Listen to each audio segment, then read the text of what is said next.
नमस्ते मित्रों, कथा निधि चैनल पर आपका बहुत बहुत स्वागत है। हमारी आज की कहानी एक बड़ी प्यारी कहानी है, शिक्षाप्रद भी है। कहानी का नाम है नफरत। तो चलिए कहानी शुरू करते हैं। नफरत। उठापटक, दौड़ भाग करते समय कब आंखों के सामने अंधेरा छा गया और वह गश खाकर गिर पड़ी, याद नहीं। आंख खुली तो देखा कि सुरभि अपने दूसरे डॉक्टर सहकर्मियों के साथ उसका निरीक्षण कर रही थी। तभी दरवाजे पर किसी ने दस्तक दी। सुरभि ने पलट कर देखा तो डॉक्टर अजीत का सहायक विकास खड़ा था। मैडम, आपके लिए दवा लाया हूँ। वैसे डॉक्टर अजीत खुद चेक कर लेते तो ठीक रहता। आंखों की झिरी से शोभा ने झांक कर देखा तो लगा कि पूरा कमरा ही घूम रहा है। सुरभि ने कुछ देर पहले उसे नींद का इंजेक्शन दिया था, पर डॉक्टर अजीत का नाम सुनकर उसका मन अंतर झंकृत हो उठा था। सोचने विचारने की जैसे सारी ताकत ही खत्म हो चुकी थी। ढलती आयु में भी मन आंदोलित हो उठा था। मन में विचार आया कि पूछे तो आए क्यों नहीं, पर सुरभि के चेहरे पर उभरी आड़ी तिरछी रेखाओं को देखकर शोभा कुछ कह नहीं पाई थी। किस्मत को आप कितना भी दोष दे लो माँ, पर हकीकत यह है कि आपकी इस दशा के लिए दोषी डॉक्टर अजीत खुद हैं। आज सुबह ही तो माँ बेटी में बहस छिड़ गई थी। वह तेरे पापा हैं माँ, जिसके पास अच्छा आचरण का अपार संग्रह न हो, जो झूठ और सच, न्याय अन्याय में अंतर न कर सके, वह व्यक्ति समाज में रहकर समाज का अंग नहीं बन सकता और न ही सम्माननीय ही बन सकता है। क्रोधित सुरभि कुछ ही देर में कमरा छोड़कर बाहर चली गई।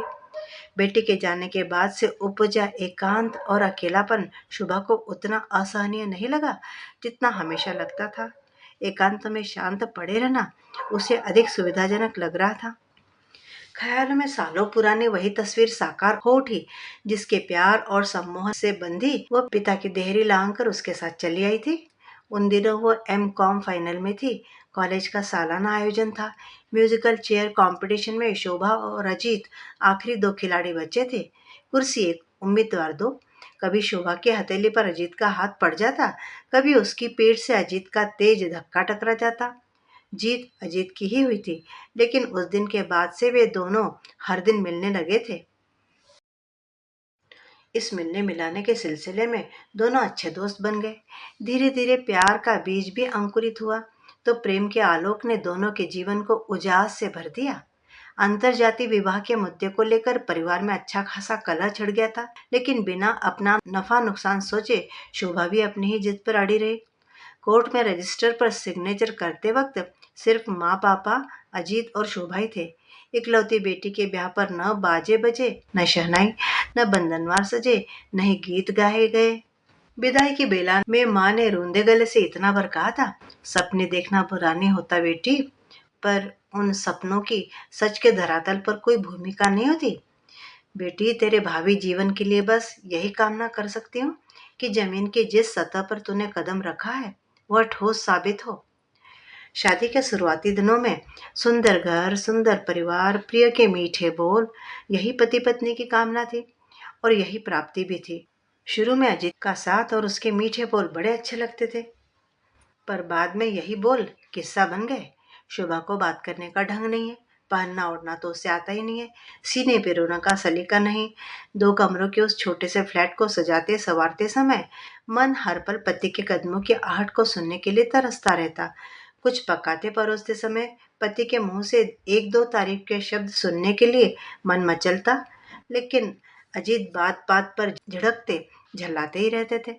शोभा आज तक समझ नहीं पाई कि शादी के तुरंत बाद ही अजित का व्यवहार उसके प्रति इतना शुष्क और कठोर क्यों हो गया था।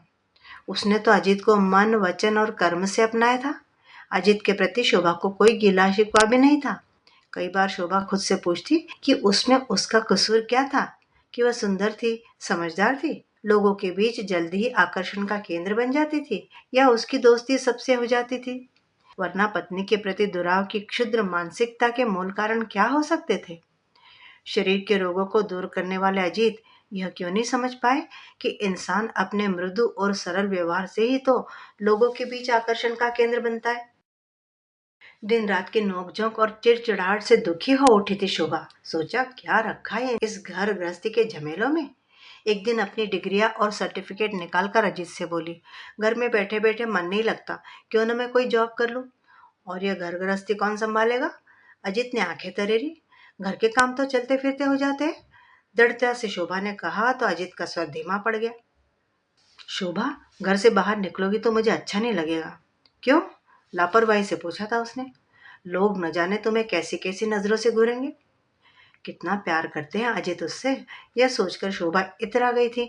पति की नजरों में सर्वश्रेष्ठ बनने की धुन में वह अजित की हर कई बात को पूरा करती चली गई थी। पर जब टांग पर टांग चढ़ाकर बैठने में, खिड़की से बाहर झांककर देखने में, यहाँ तक कि किसी से हंसने बोलने पर भी अजित को ऐतराज होने लगा, तो शोभा को अपनी शुरुआती भावुकता पर अफसोस होने लगा था। निरी भावुकता में अपने निजत्व को पूर्ण रूप से समाप्त कर जितनी साधना और तप किया, उतनी चतुराई से लासा डालकर अजित उसकी व्यक्तिगत स्वतंत्रता को ही बाधित करते चले गए। दर्द का गुबार सा उठा तो शोभा ने करवट बदल ली। यादों के साए पीछा कहाँ छोड़ रहे थे। शादी की पहली सालगिरह पर माँ पापा 2 दिन पहले ही आ गए थे। दोस्त संबंधी और परिचितों को आमंत्रित करके उसका मन पुलक से भर उठा था। लेकिन अजित की भव्यता नहीं हुई थी। शोभा के लिए पति का यह रूप नया था। उसने तो कल्पना भी नहीं की थी कि इस खुशी के मौके को अजीत अंधकार में डुबो देंगे और जरा सी बात को लेकर भड़क जाएंगे। पालक पनीर क्यों बनाया, शाही पनीर क्यों नहीं बनाया। छोटी सी बात को टाला भी जा सकता था, पर अजीत ने महाभारत छेड़ दिया था। अक्सर किसी एक बात की भड़ास दूसरी बात पर ही उतरती है। अजित का स्वभाव ही ऐसा था। दोस्ती किसी से करते नहीं थे, इसीलिए लोग उनसे दूर ही छिटके रहते थे। आमंत्रित अतिथियों से सभ्यता और शिष्टता से पेश आने के बजाय लोगों का ध्यान अपनी ओर आकर्षित करने के लिए ही उन्होंने वह हंगामा खड़ा किया था। यह सब कुछ शोभा को अब समझ में आता है। 2 दिन तक माँ पापा और रहे थे। अजीत इस बीच खूब हंसते रहते। शोभा इसी मुगालते में थी कि माँ पापा ने कुछ सुना नहीं था, पर अनुभवी माँ की नजरों से कुछ भी छिपा नहीं था। घर लौटते समय अजीत का अच्छा मूड देखकर उन्होंने सलाह दी थी, जिंदगी बहुत छोटी है, हंसते खेलते बीत जाए तो अच्छा है। ज्यादा वर्कोहॉलिक होने से शरीर में कई बीमारियां घर कर लेती है। कुछ दिन कहीं बाहर जाकर तुम दोनों घूम आओ। इतना सुनते ही वह जोर से हंसती थी और उसके मुंह से निकल गया था, माँ, ये कभी पास में पार्क में भी तो साथ घूमने गए नहीं, तो आउट ऑफ स्टेशन ये क्या जाएंगे। मजाक में कही बात मजाक में ही रहने देते तो क्या बिगड़ जाता। लेकिन अजीत का तो ऐसा ईगो हर्ट हुआ कि मारपीट पर ही उतर आए। हैरान रह गई थी वह अजीत के उस व्यवहार को देखकर। उस दिन के बाद से हंसना बोलना तो दूर, उनके पास बैठने तक से घबराने लगी थी शोभा। कई दिनों तक अबोला ठहर जाता था उन दोनों के बीच। उन्हीं कुछ दिनों में शोभा ने अपने शरीर में कुछ आकस्मिक बदलाव महसूस किए थे। तबीयत बिगड़ी सी रहती, जी मिचलाता रहता, तो वह खुद ही चली गई थी डॉक्टर मेहता के क्लिनिक पर। शुरुआती जांच के बाद डॉक्टर मेहता ने प्रेग्नेंट होने का शक जाहिर किया था। तुम्हें कुछ टेस्ट करवाने पड़ेंगे। 1 घंटा भी नहीं बीता था कि अजित घर लौट आए थे। शायद डॉक्टर मेहता से उनकी बात हो चुकी थी। बच्चों की तरह पत्नी को गोद में भर भर कर रोने लगे। इतनी खुशी की बात तुमने मुझसे क्यों छिपाई? अकेली क्यों गई? मैं ले चलता तुम्हें। आंख की कोर से टप टप आंसू टपक पड़े। खुद पर पछतावा होने लगा। कितना छोटा मन है उनका, ऐसी छोटी छोटी बातें भी चुप जाती है। अगले दिन अजीत ने डॉक्टर शर्मा से समय लिया और लंच में आने का वादा करके चले गए। 8 सालों तक हॉस्टल में रहने वाली शोभा जैसी लड़की के लिए अकेले डॉक्टर शर्मा के क्लिनिक तक जाना मुश्किल काम नहीं था। डॉक्टर मेहता के क्लिनिक पर भी वह अकेली ही तो गई थी, पर कभी कभी अपना वजूद मिटाकर पुरुष की मजबूत बाहों के घेरे में सिमटना हर औरत को बेहद अच्छा लगता है। इसीलिए बेसब्री से वह अजीत का इंतजार करने लगी थी। दोपहर के 12 बजे जूते की नोक से द्वार के पट खुले तो वह हड़बड़ाकर खड़ी हो गई थी। अजीत बुरी तरह बौखलाए हुए थे। शायद थके होंगे, यह सोचकर शोभा दौड़कर चाय बना लाई थी। पूरा दिन गवारों की तरह चाय ही पीता रहो। अजीत ने आंखें तरेरी तो साड़ी बदल कर वह गाउन में आ गई और घबरा कर पूछ लिया, आजकल काम ज्यादा है क्या? मैं आलसी नहीं जो हमेशा बिस्तर पर पड़ा रहूं। काम करना और पैसे कमाना मुझे अच्छा लगता है। अपरोक्ष रूप से उस पर ही तो वार किया जा रहा है, यह वह समझ गई थी। सारा गुस्सा, सारे झल्लाहट लिए शोभा अंदर ही अंदर घुटती रही थी। उसने कई पुस्तकों में पढ़ा था कि प्रेग्नेंट महिला को हमेशा प्रसन्न रहना चाहिए। इसीलिए पति के स्वर में छिपे व्यंग को सुनकर भी मूड खराब करने के बजाय चेहरे पर मुस्कान फैलाकर वो बोली, एक बार ब्लड प्रेशर चेक क्यों नहीं करवा लेते? बेवजह ही चिड़चिड़ाते रहते हो। इतना सुनते ही अजीत ने घर के हर साजो सामान के साथ कई आवश्यक कागज भी यत्र तत्र सर्वत्र फैला दिए थे।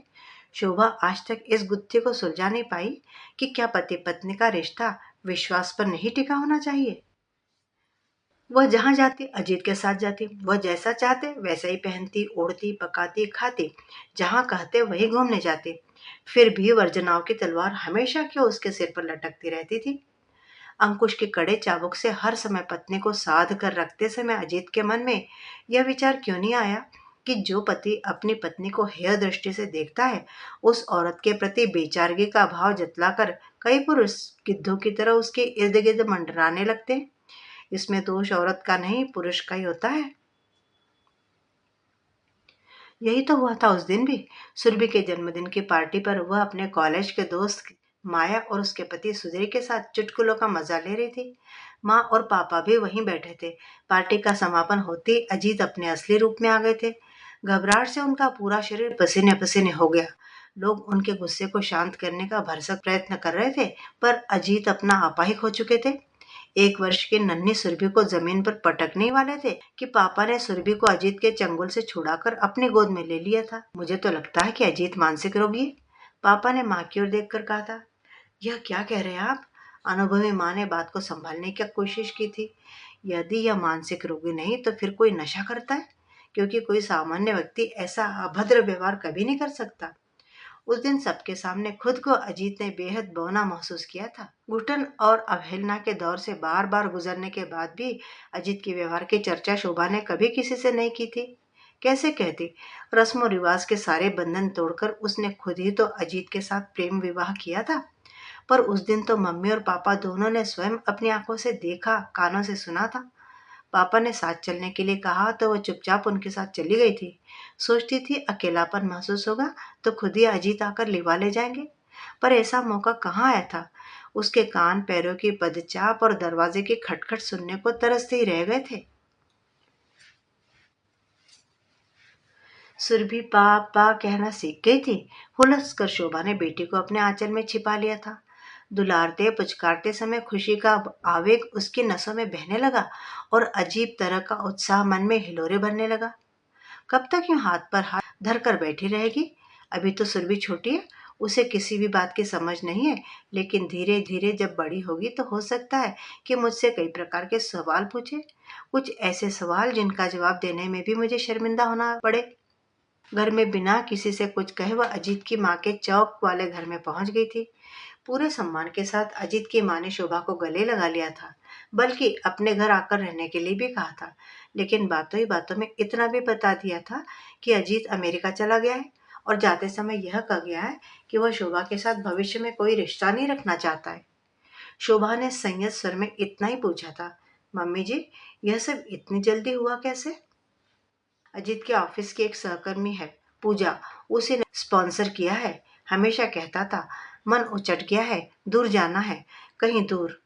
सारी भावनाएं, सारी संवेदनाएं ठोंठ बनकर रह गई। औरत सिर्फ शारीरिक जरूरत नहीं है, उसके प्रेम में पड़ना अभिशाप भी नहीं है, क्योंकि वह एक आत्मीय उपस्थिति है। एक ऐसी जरूरत है जिससे व्यक्ति को संबल मिलता है। हवा में खुशबू, स्पर्श में सनसनी, हंसी में खिलखिलाहट, बातों में गीतों की सी सरगम, यह सब कुछ औरत के संपर्क में ही व्यक्ति को अनुभव होता है। समय की झील पर जिंदगी की किश्ती प्यार की पाल के सहारे इतनी आसानी से गुजरती है कि गुजरने का एहसास भी नहीं होता। कितनी अजीब सी बात है कि अजित इस सच को पहचान ही नहीं पाए। शुरू से वह महत्वाकांक्षी थे, पर उनकी महत्वाकांक्षा उन्हें परिवार तक छोड़ने पर मजबूर कर देगी, ऐसा शोभा ने कभी सोचा भी नहीं था। कहीं ऐसा तो नहीं कि बच्चे और पत्नी से दूर भागने के लिए ही उन्होंने महत्वाकांक्षा के मोहरे का इस्तेमाल किया था। इंसान क्यों अपने परिवार को माला में पिरोता है? इसीलिए न कि व्यक्ति को सीधी सादी सरल सी जिंदगी हासिल हो। शोभा ने विवेचन सा किया, लेकिन जब वक्त और रिश्तों के खिंचाव से अपनों को ही खुदगर्जी का लकवा मार जाए तो पूरी तरह प्रतिक्रिया विहीन होकर ठंडे जड़ संबंधों को कोई कब तक ढो सकता है। मन में विचार आया कि अब यह घर उसे छोड़ देना चाहिए। आखिर माँ पापा पर आश्रित बनकर कब तक रहेगी, और अब तो भाई की भी शादी होने वाली है। उसकी और सुरभि की उपस्थिति ने भाई के सुखद संसार में ग्रहण लगा दिया तो उसे क्या अधिकार है किसी की खुशियां छीनने का। अगले दिन शोभा इंदौर में थी।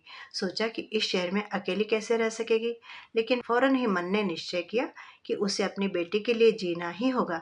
अजित तो अपनी जिम्मेदारियों से मुंह मोड़कर विदेश जा बसे, पर वह अपने जिम्मेदारी से कैसे मुंह मोड़ सकती है। सुरभि को सुरक्षित भविष्य प्रदान करने का दायित्व शोभा ने अपने कंधों पर ले तो लिया था, पर वह कर क्या सकती थी। डिग्रियां और सर्टिफिकेट तो कब के अजित के क्रोध की आग पर होम हो चुके थे। जॉब ढूंढने निकली तो एक प्ले स्कूल में जॉब मिल गई। साथ ही स्कूल की प्राध्यापिका ने रहने के लिए 2 कमरे का मकान देकर उसके घर की समस्या को भी सुलझा दिया। पर सैलरी इतनी थी कि उसमें घर का खर्चा चलाना ही मुश्किल था। सुरभि के सुखद भविष्य को बनाने का सपना वह कैसे संजोती। मन उहापोह में उलझा रहता। क्या करे कैसे करे। विवाह से पहले कुछ पत्रिकाओं में उसके लेख छपे थे। आज फिर से कागज कलम लेकर कुछ लिखने बैठी तो लिखती ही चली गई। कुछ पत्रिकाओं में रचनाएं भेजी तो स्वीकृत हो गई। पारिश्रमिक मिला, शोहरत मिली, नाम भी मिला। लोग प्रशंसात्मक नजरों से उसे देखते, बधाई संदेश भेजते तो बड़ा अच्छा लगता था। फिर भी अंदर ही अंदर कितना कुछ दरकता सिकुड़ता रहता। काश अजित ने भी कभी उसके किसी प्रयास को सराहा होता। शोभा की कई कहानियों पर फिल्में बनी। घर शोहरत और पैसे से भर गया। सुरभि डॉक्टर बन गई। सोचती, यदि अजित ने ऐसा अमानवीय व्यवहार न किया होता तो उसकी प्रतिभा का मैं तो बुझ ही गया होता। कदम कदम पर पत्नी की प्रतिभा को अपने अहम के कैचे से कुतरने वाले अजीत यदि आज उसे इस मुकाम पर पहुंचा हुआ देखते तो शायद स्वयं को उपेक्षित और अपमानित महसूस करते। यह तो सुरभि का संबल और सहयोग उसे हमेशा मिलता रहा, वरना इतना सरल भी तो नहीं था इस शिखर तक पहुंचना। दरवाजे पर दस्तक हुई। शोभा, किसी ने अपनेपन से पुकारा तो अतीत की यादों से निकलकर शोभा बाहर आई और 24 बरस बाद भी अजीत का चेहरा पहचानने में जरा भी नहीं चूकी। अजीत ने कुर्सी खिसकाकर उसकी हथेली को छुआ तो वह शांत बिस्तर पर लेटी रही। अजीत की हथेली का दबाव शोभा की थकान और शिथिलता को दूर कर रहा था, सम्मोहन डाल रहा था, और वह पूरी तरह से भार मुक्त होकर सोना चाह रही थी। बेटी की शादी पर पिता की मौजूदगी जरूरी होती है। सुरभि की शादी के बाद सुनकर इतनी दूर से चला आया हूं मैं। शोभा, यह सुनकर शोभा मोम की तरह पिघल उठी थी और शोभा का तन मन जैसे हल्का हो गया था। इसे औरत की कमजोरी कहे या मोहजाल में फंसने की आदत। बरसों तक पीड़ा और अवहेलना के लंबे दौर से गुजरने के बाद भी जब वह चिर परिचित चेहरा आंखों के सामने आता है तो अपने पुराने पिंजरे में लौट जाने की इच्छा प्रबल होती है। शोभा ने अपने से ही सवाल किया, कल सुरभि ससुराल चली जाएगी तो इतने बड़े घर में वह अकेली कैसे रहेगी। पूजा निहायत ही गिरी हुई और चरित्रहीन औरत निकली। वह न अच्छी पत्नी साबित हुई और न अच्छी माँ। उसे मुझसे ज्यादा दूसरे आदमी का साथ पसंद था। मैंने तलाक ले लिया है उससे। मेरा एक बेटा भी है, अमन। अब हम सब साथ रहेंगे। तुम सुन रही हो ना शोभा, तुम्हें मंजूर तो होगा ना। बंद आंखों में शोभा अजीत की भाव भंगिमा का अर्थ समझ रही थी। सालों पुराना वही समर्थन, लेकिन स्वार्थ के महक से सराबोर। शोभा की धारणा में अतीत के प्रेम की प्रासंगिकता आज तक थी, लेकिन अजीत के व्यवहार ने तो पुराने संबंधों की जिल्द को ही चिंदी मिंदी कर दिया। वह तो समझ रही थी कि अजीत अपनी गलती की आग में जल रहे होंगे, अपनी करने पर दुखी होंगे। शायद पूछेंगे कि इतने साल उनकी गैर मौजूदगी में शोभा ने कैसे काटे, कहाँ कहाँ भटकी, किन किन चौखटों की धूल चाटी। लेकिन इन बातों का महत्व अजीत क्या जाने। परिवार जब संकट के दौर से गुजर रहा हो, ग्रह कलह की आग में झुलस रहा हो, उस समय पति का नैतिक दायित्व तो दूना हो जाता है।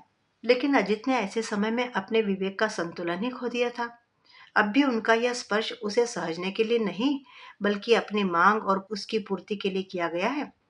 पसीने से भीगी शोभा की हथेली धीरे धीरे अजीत के मजबूत हथेली के शिकंजे से पीछे खिसकने लगी। शोभा के अंदर से यह आवाज उठी, अगर पूजा अच्छी पत्नी और माँ साबित न हो सके तो तुम भी तो अच्छे पिता और पति न बन सके। जो इंसान किसी औरत की रक्षा में स्वयं की बलि न दे सके, वह इंसान पूज्य कहाँ और कैसे हो सकता है? 24 बरस की अवधि में पनपे अपरिचय और दूरिया ने अजीत की सोच को क्या इतना संकुचित कर दिया है? जेहन में चुभता हुआ सोच का टुकड़ा अंतर्मन के सागर में फेंक कर शोभा निष्प्रयत्न उठकर बैठ गई और बोली, अजीत, दूरिया कुछ और नहीं बल्कि भ्रामक स्थिति होती है। जब दूरिया जन्म लेती है तो इंसान कुछ बरसों तक इसी उम्मीद में जीता है कि शायद इन दूरियों में सिकड़न पैदा हो और सब कुछ पहले जैसा हो जाए। पर जब ऐसा नहीं होता तो समझौता करने की आदत सी पड़ जाती है। ऐसा ही हुआ है मेरे साथ भी। घुटनों चलने से लेकर सुरभि को डॉक्टर बनाने में मुझे किसी सहारे की जरूरत नहीं पड़ी। रुकावटें आई पर हम दोनों माँ बेटी एक दूसरे का संबल बनी रही। आज सुरभि के विवाह का अनुष्ठान भी अकेले ही संपूर्ण हो जाएगा। एक बार शुभा की पलकें नम जरूर हुई, पर उन आंसुओं में एक तरह की मिठास थी। आंसुओं के पर्दे से झांक कर उसने अपनी ओर बढ़ती सुरभि और होने वाले दामाद विवेक को भरपूर निगाहों से देखा। सुरभि माँ के कानों के पास अपने ओठ लाकर बुदबुदाई, माँ, जीवन के मार्ग इतने कृपण नहीं जो कोई राह ही न सुझा सके। जिस धरती पर तुम खड़ी हो वह अब भी स्थिर है। तुम चल सकोगी माँ।